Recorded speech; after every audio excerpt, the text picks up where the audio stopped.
Everyone heard I dropped out of college, thanks to Mom. In reality, I took night classes to work full-time. She called it giving up. The Alumni magazine called it success. The lie didn't begin as some grand deception.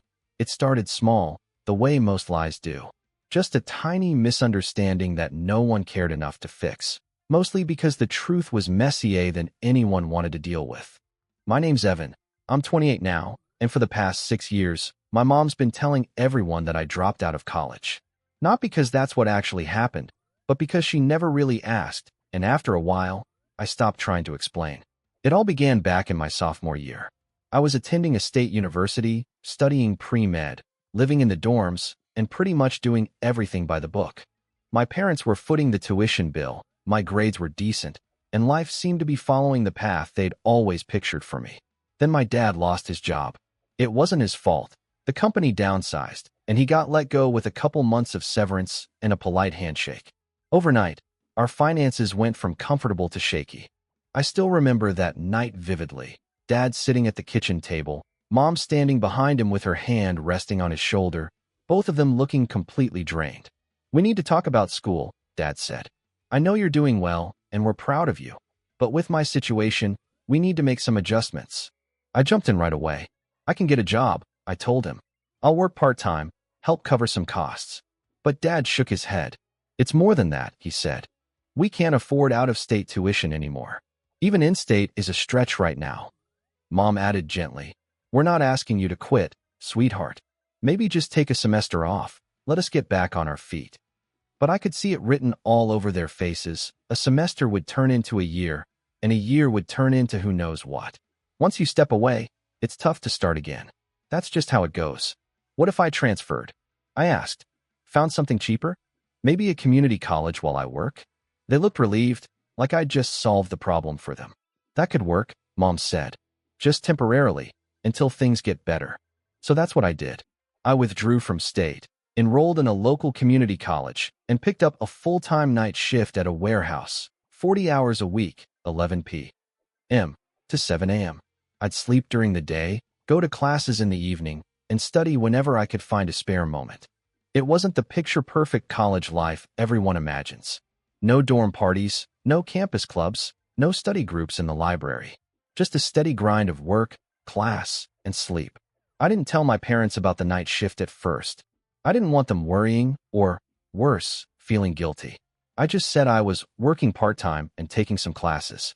And that's where the misunderstanding took root. Mom saw I wasn't at the university anymore, saw that I was working, and just assumed I'd dropped out to take on a full-time job. Instead of asking, she ran with that story. I first found out at Thanksgiving.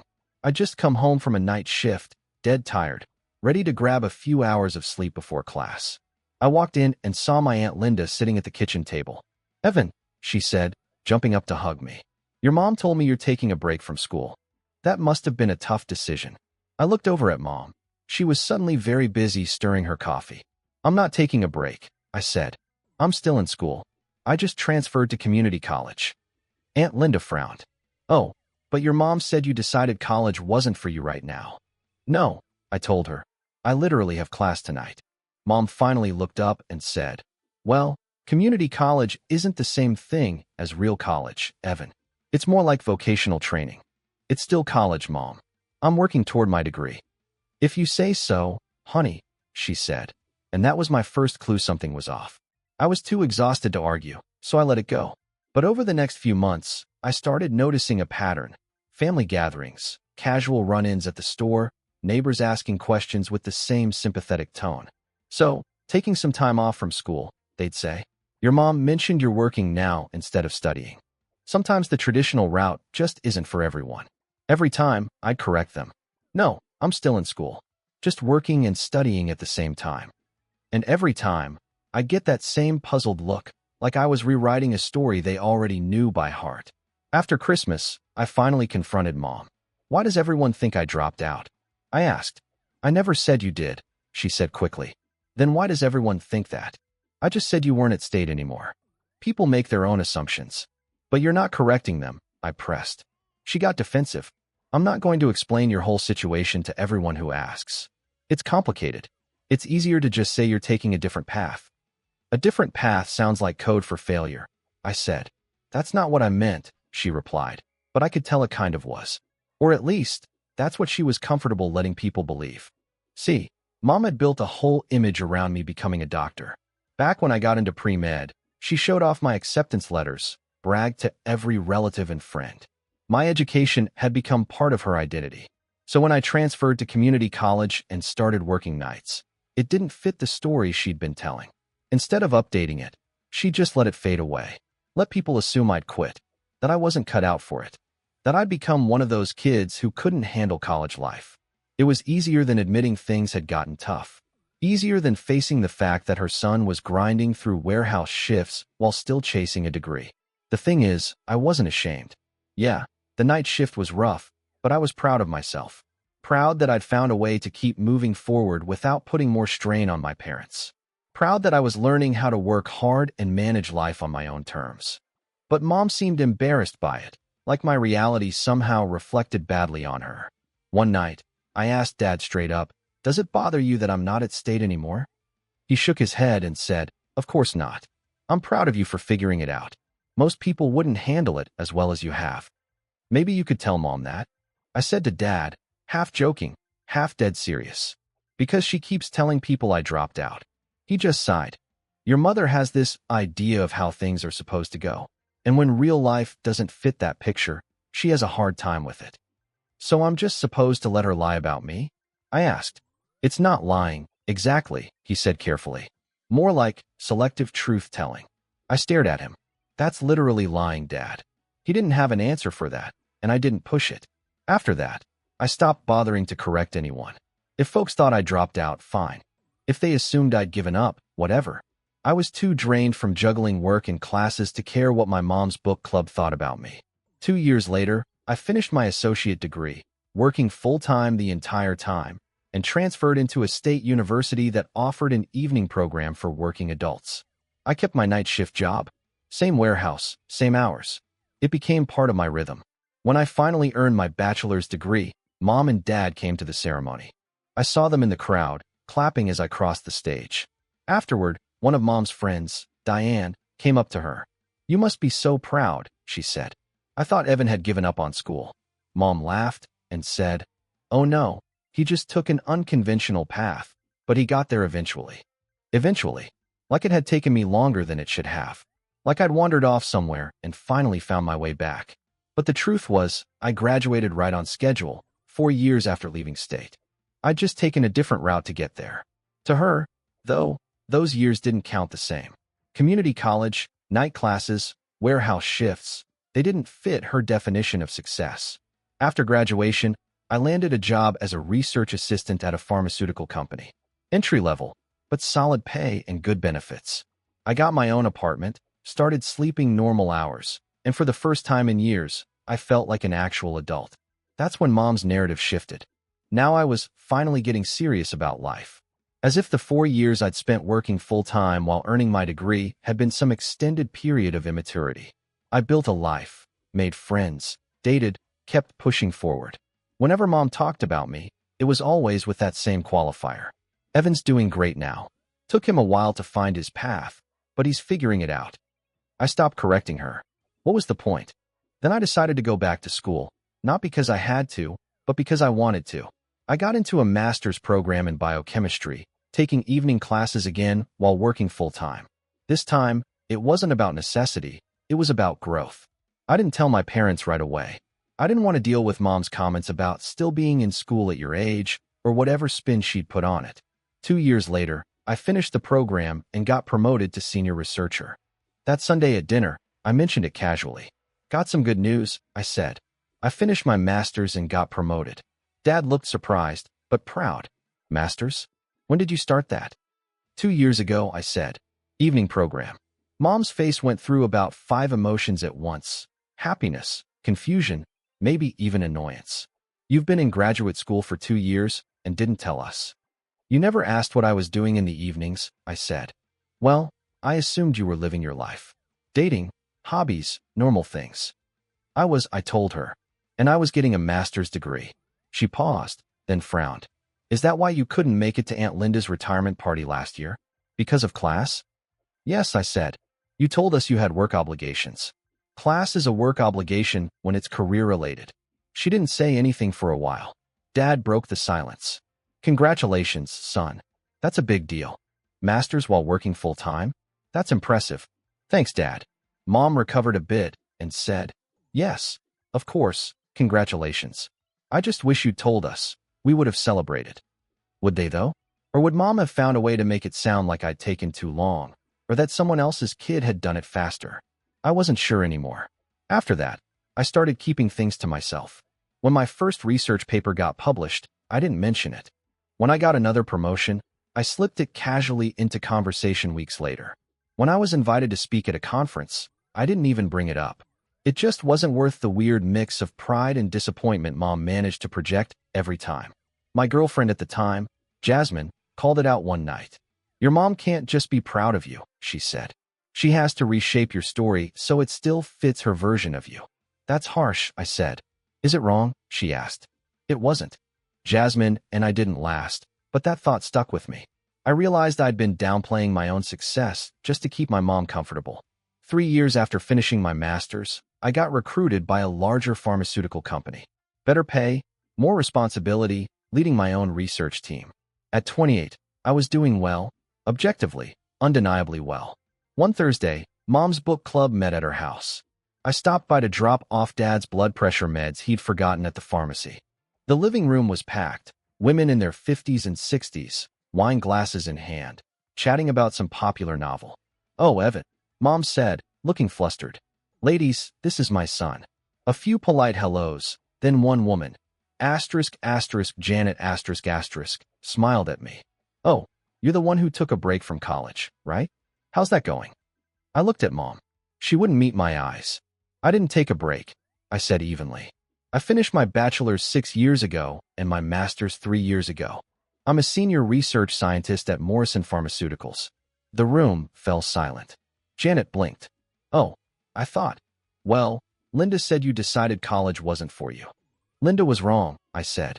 Mom laughed awkwardly. I never said that exactly. People just misunderstood. People misunderstood because you let them, I said. For 6 years. And I left before it got uglier. Driving home, I was shaking with anger. 6 years. For 6 years, she'd been telling people I'd quit. Letting them think I'd failed, that I was working some dead-end job. All because the truth didn't fit the version of her life she wanted to tell. One of those kids who couldn't hack it in college. That's how Mom made it sound. And I'd let her, mostly because trying to correct her had become exhausting. Every time I tried to set things straight, she'd twist it, make me sound defensive or dramatic, like I was the one creating a problem. That night, I called Dad. Did you know Mom's been telling people I dropped out? He sighed, long and tired. I know she hasn't been entirely accurate about your situation. Entirely accurate? Dad, she's been lying. She just sees it differently, he said. In her mind, leaving state was you giving up, and everything after that, community college, night school, was just you trying to recover from that mistake. But I didn't give up, I said, feeling my chest tighten. I adapted. I found a way to keep going when things fell apart. I know that. You know that. But your mom has a harder time seeing it that way. Why? I asked. Because admitting you did it on your own means admitting we couldn't help you. And that's hard for her. That stopped me cold. I hadn't thought about it that way before. So she'd rather people think I failed than admit she couldn't pay for my education? I don't think she's thought it through that much, he said quietly. She just gets uncomfortable when people ask questions and says whatever makes it easier for her to deal with. That's messed up, Dad. I know, he said softly. After we hung up, I sat there in my apartment, staring at the framed degrees on the wall, the published research papers, the photos from the conference where I'd been a keynote speaker, all the proof that I hadn't failed, that I'd fought my way through every setback and built something solid. And meanwhile, Mom had spent 6 years telling people the opposite. I didn't talk to her for a month. I ignored her calls, kept my replies to her texts short and impersonal. Dad would check in once in a while, never prying, just letting me know he got it, that he understood why I was angry. Then something unexpected happened. Out of the blue, I got an email from the Alumni magazine at State University, the school I'd left after sophomore year. They said they were putting together a feature on alumni who'd taken unconventional paths to success and wanted to include me. Apparently, someone had noticed my recent research. A paper I'd written on protein synthesis inhibitors had been cited in a few major studies, and they traced it back to me as a former student. We're highlighting alumni who've made real contributions to their fields, the editor explained over the phone. Your story, leaving state, working full-time, putting yourself through school, and now leading breakthrough research, is exactly what we want to feature. I'm not sure my family would appreciate that story being public, I said. She laughed lightly. Why not? It's a great story. It's about perseverance, hard work, and success on your own terms. People will find it inspiring. And the more she said it, the more I realized she was right. For once, my story didn't sound like failure.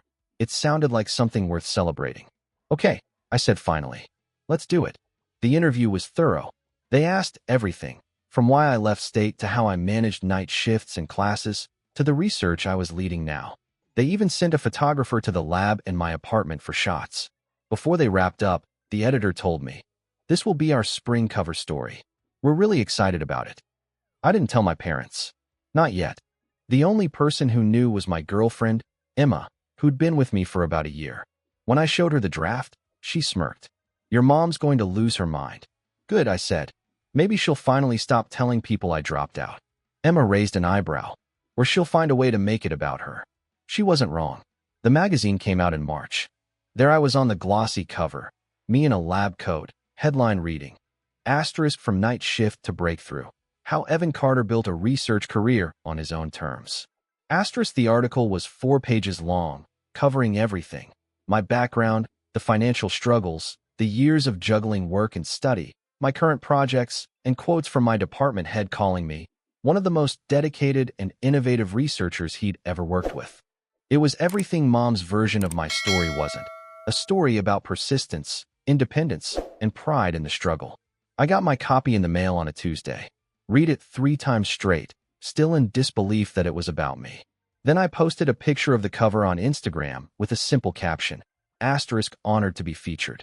Asterisk within hours, comments flooded in, old classmates, professors, co-workers, everyone congratulating me, saying they hadn't known how much I'd gone through. It felt good, really good. And then, that Thursday, Dad called. "Your mother's book club met today," he said. "Okay," I said cautiously. "Janet brought your magazine. The State University Alumni magazine. With you on the cover." My stomach dropped. Oh, apparently she subscribes because her daughter went there. She brought it to show everyone. Said how amazing it was that Linda's son, the one who dropped out, was now this successful researcher. I rubbed my forehead. What did Mom say? At first, nothing. Just sat there quiet. Then when everyone started asking her questions, why she'd never mentioned you being a lead researcher or publishing papers or giving talks, she said she didn't like to brag. I almost laughed. She didn't like to brag? Dad, she's been downplaying everything I've done for 6 years. I know. She's been acting embarrassed about me because my success didn't fit the story she wanted to tell. I know that too. So what happens now? There was a long pause. "I think you should come over for dinner," he said finally. "The 3 of us need to talk." I didn't want to. Part of me wanted to let her sit in that discomfort, to know how it felt to be exposed after twisting the truth for so long. But another part of me knew that ignoring it wouldn't fix anything. So I agreed, even though a big part of me wasn't sure I was ready to forgive her. I went over on Sunday. Mom was in the kitchen when I walked in, cooking the way she always did when she was angry, chopping vegetables like they'd personally offended her. "Hey, Mom." "Evan," she said flatly, not looking up. "Your father's in the living room." I found Dad sitting there with the newspaper. He folded it neatly when he saw me. "Want something to drink before we do this? Is it going to be that bad?" I asked. "It's going to be honest," he said. "And that's usually worse." We sat down at the dining table. Mom brought the food over without a word. The silence was thick enough to chew. After a few minutes, Dad broke it. "Linda, you want to start, or should I?" Mom set down her fork. "I saw your magazine article." "I figured," I said. "You could have told me about it." "I could have told you a lot of things," I replied. "My master's degree, my promotions, my published papers, the conferences I spoke at. But I stopped sharing because you always managed to make them feel smaller than they were." "That's not fair," she said. "Isn't it?" I shot back. "You've been telling people I dropped out of college for 6 years. Letting everyone think I failed. that I couldn't handle higher education, that I gave up, when the truth is, I worked harder than I ever have to finish my degree and build my career. I never said you dropped out, she argued weakly. You let people believe it, I said. Which is the same thing. Her face tightened, the look she got when she knew she was cornered but couldn't admit it. People made assumptions. Because you didn't correct them, I said.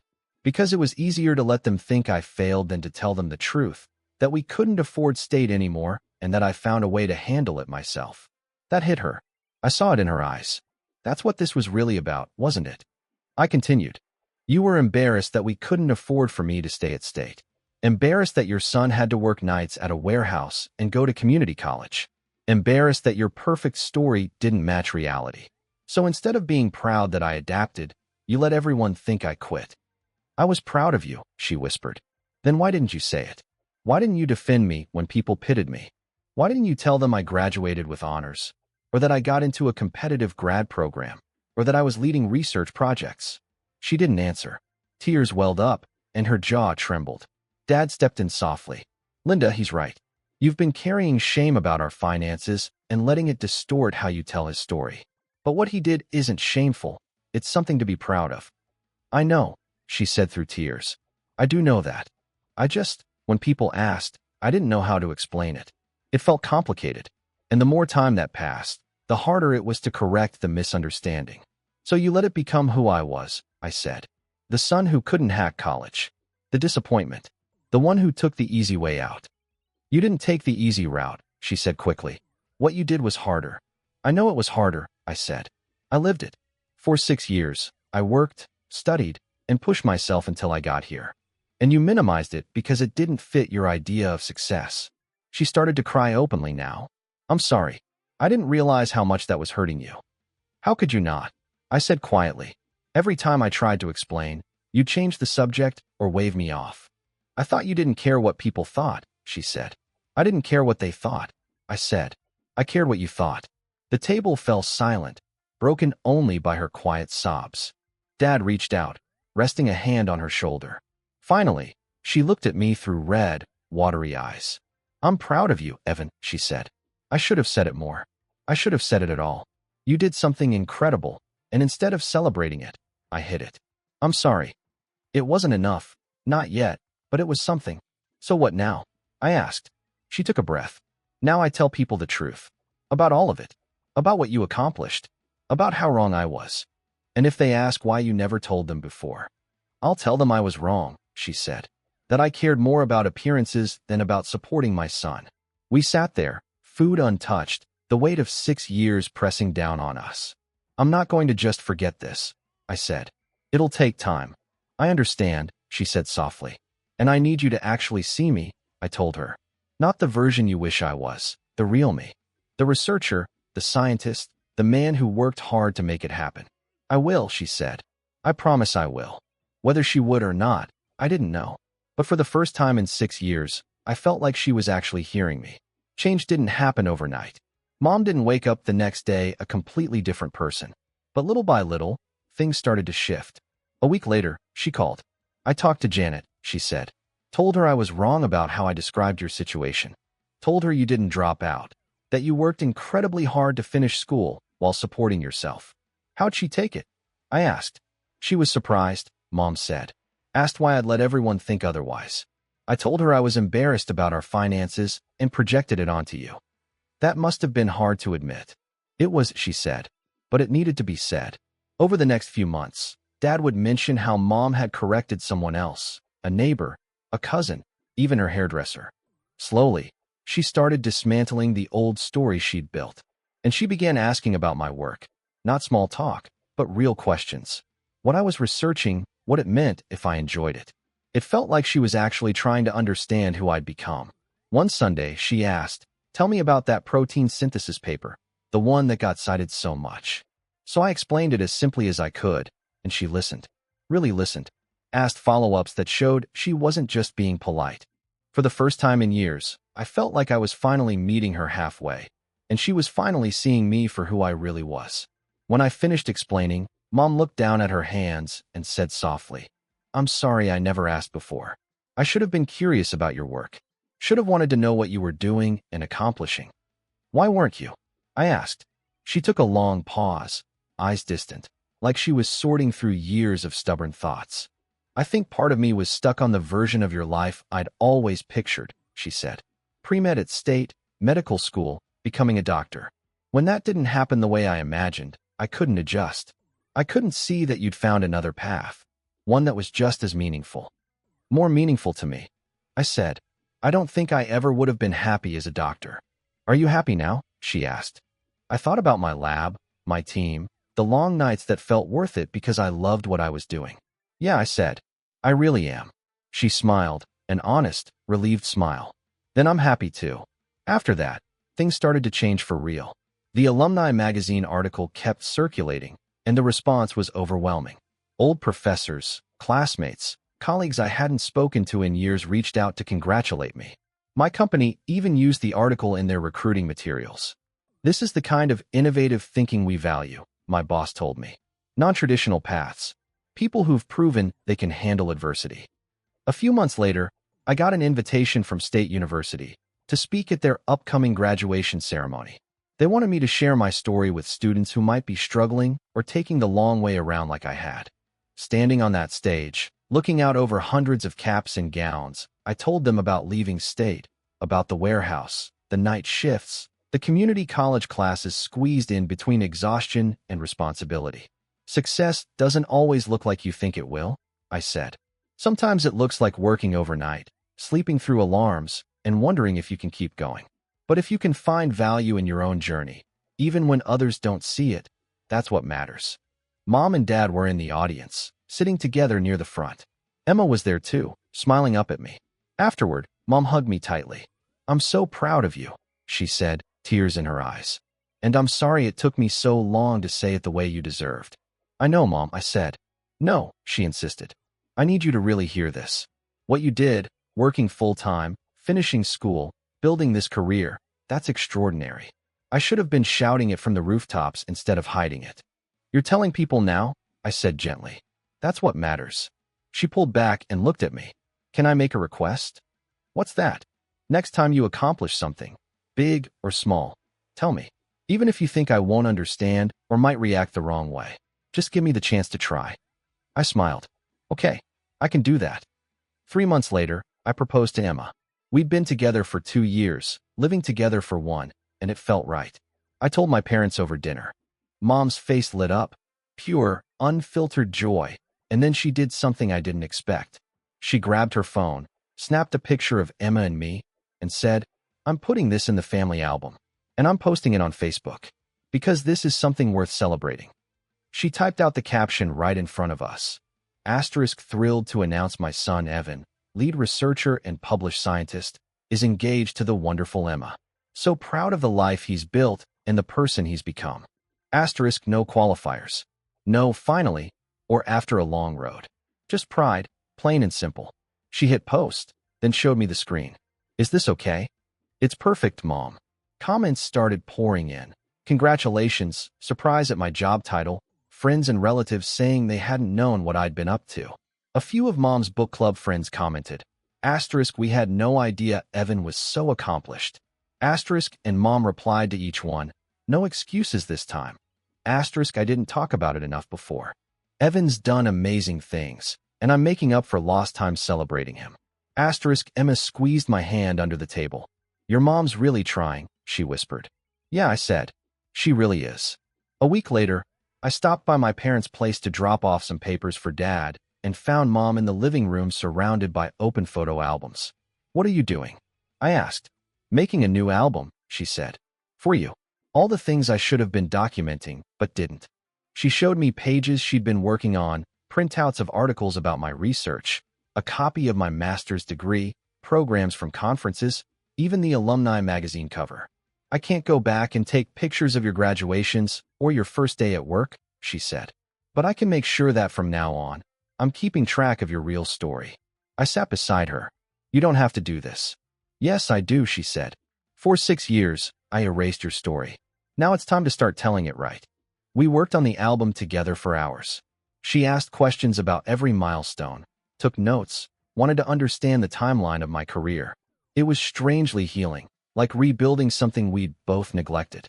After a while, she asked quietly, "Can I ask you something?" "Sure."